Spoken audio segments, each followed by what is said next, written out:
पीले दांत वाली बहू। रंजना कभी ब्रश नहीं करती थी। उसे कितनी बार उसके माँ बाप ने डांटा, लेकिन उसका कोई असर उस पर होता ही नहीं था, जिस कारण से उसके दांत पीले पीले हो जाते हैं। शादी के बाद। अरे बहू, वैसे तो तुझ में कोई कमी नहीं है, पर तेरे दांत इतने पीले कैसे हैं बेटा? कैसे मतलब? कोई सर्जरी थोड़ी ना कराइए। वो तो क्या नाम, मैं ब्रश नहीं करती थी तो पीले हो गए। अब क्या करूं? आप कहे तो लाल करवा लूं या फिर काले? यार ये क्या है, क्यों माँ से लड़ रही हो? लड़ रही हूँ? अरे मैं लड़ रही हूँ या ये बोल रही है कि दांत पीले हैं, पीले। अरे तपस्या थोड़ी ना की है इन्हें पीले करने के लिए। बकायदा ब्रश नहीं किया है 20 साल तक, तब जाकर। छी, कैसी बात कर रही हो? ये उस वक्त तो पीले नहीं थे जब हम लोग तुम्हें देखने आए थे। अरे तब साफ करवा लिया होगा डेंटिस्ट के पास जाकर। अब देखो कैसे पीले पीले लग रहे हैं।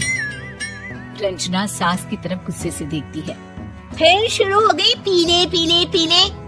अरे पीले तो तब भी थे जब मेरे हाथ का रसगुल्ला उड़ा उड़ा कर खा रही थी और बोल रही थी, लड़की नहीं गुणों का खजाना दे रहे भाई साहब आप। अब वो लोग करते भी तो क्या करते, पीले दांत वाली बहू पल्ले पड़ी थी तो झेलना तो था ही। एक दिन कीर्तन में रंजना गाना गा रही थी। अरे कमला बहन, माँ का द्वार है, यहाँ तो सब शुद्ध होकर आते हैं, फिर अपनी बहू को ब्रश भी नहीं करवाती तुम। दूर से पीले पीले दांत भक्ति में बाधा उत्पन्न कर रहे हैं। और कोई 2 साल के बच्चे थोड़ी ना लेकर आई हूँ मैं बहू बनाकर। अच्छी खासी लड़की है, अरे कैसे करवाऊं ब्रश? ये तो उसे खुद करना चाहिए ना। अब माँ बाप तो इसके जैसे तैसे निपटा दिए, ये नहीं सोचा कि सास कैसे संभालेगी। सास बहू को लेकर घर आ जाती है, लेकिन सोच लेती है कि अब इसे लेकर कहीं नहीं जाएगी। अगले रोज बहू कहती है, अरे क्या हो गया, मंदिर नहीं जाना क्या? कीर्तन का वक्त हो रहा है। मेरी मधुर वाणी से कान्हा जी जागते हैं और सोते हैं। आप तो जानती है ना उनकी भक्ति में कितना मन लगता है मेरा। वो क्या है ना, तबीयत ठीक नहीं लग रही है मेरी, आराम करूंगी मैं। तबीयत ठीक नहीं लग रही? अभी तो मिथुन के गाने पर नाच रही थी आप, और अब बोल रही है कि तबीयत ठीक नहीं लग रही। अरे भक्ति में मन लगा लो सासू माँ, ऊपर जाना है, क्या मुंह दिखाओगी आप? हाँ? सास को बहू की बात पर गुस्सा आ जाता है। मैं क्या मुंह दिखाऊंगी, इसकी चिंता तो ना कर, समझी? अपने मुंह की चिंता कर, जो ये पीले पीले दांत लेकर हर जगह पहुंच जाती है। पता है लोग कितना मजाक बनाते हैं। ना जी ना, मैं नहीं जाना कहीं तेरे साथ। तो ये बात है, कोई ना, मत जाओ, मैं अपने कमरे में ही बैठकर भक्ति कर लूंगी। ऊपर वाला दांत थोड़ी ना देखता है, मन देखता है, भावना देखता है। और अरे बस बस, तू सब कुछ दिखा, बस ये सफेद चमकदार दांत ना दिखाना किसी को, है? जा यहाँ से। बहू को सास की बात का कोई फर्क नहीं पड़ता, वो तो जैसी थी वैसी ही रह जाती है। सुबह नहाकर किचन में खाना बनाना, फिर खाना खाना, कीर्तन भजन करना और सो जाना। एक दिन, माँ जी मैं सहेली के घर जा रही हूँ, शाम को लेट आऊंगी। हाँ हाँ तो जाना, मैंने कौन सा तेरी आरती करनी है घर पर बैठकर। रंजना सहेली के घर जाती है, जहाँ वो पार्टी में जाने की तैयारी कर रही होती है। अरे शिखा, कहाँ जाने की तैयारी कर रही है? मैं गलत वक्त पर आ गई क्या? अरे नहीं यार, उल्टा सही वक्त पर आ गया। मैंने ये साड़ी और ज्वेलरी निकाली है यार, शाम को इनके ऑफिस की एक पार्टी में जाना है।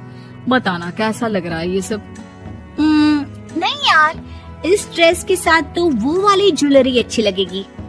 हाँ हाँ सही बोल रही है, मैंने ध्यान ही नहीं दिया। वैसे तो हमेशा से मस्त फैशन सेंस रखती है। तो बड़ा जाती होगी ना पति के साथ पार्टी में। रंजना कुछ नहीं बोलती, बस सोचती है कि यार काश ये बात सही हो जाती, पर मैं क्यों नहीं जाती पार्टी में? क्या इन लोगों की कोई पार्टी होती नहीं होगी?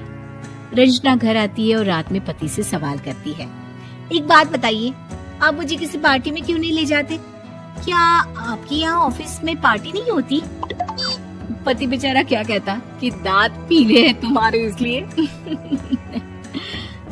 अरे कोई पार्टी होती नहीं हम लोगों के ऑफिस में, तो कहाँ से लेकर जाऊं?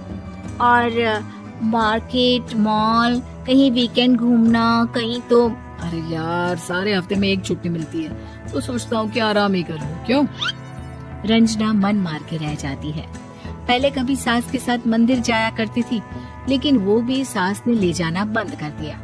घर बैठी बैठी रंजना बोर हो जाती है।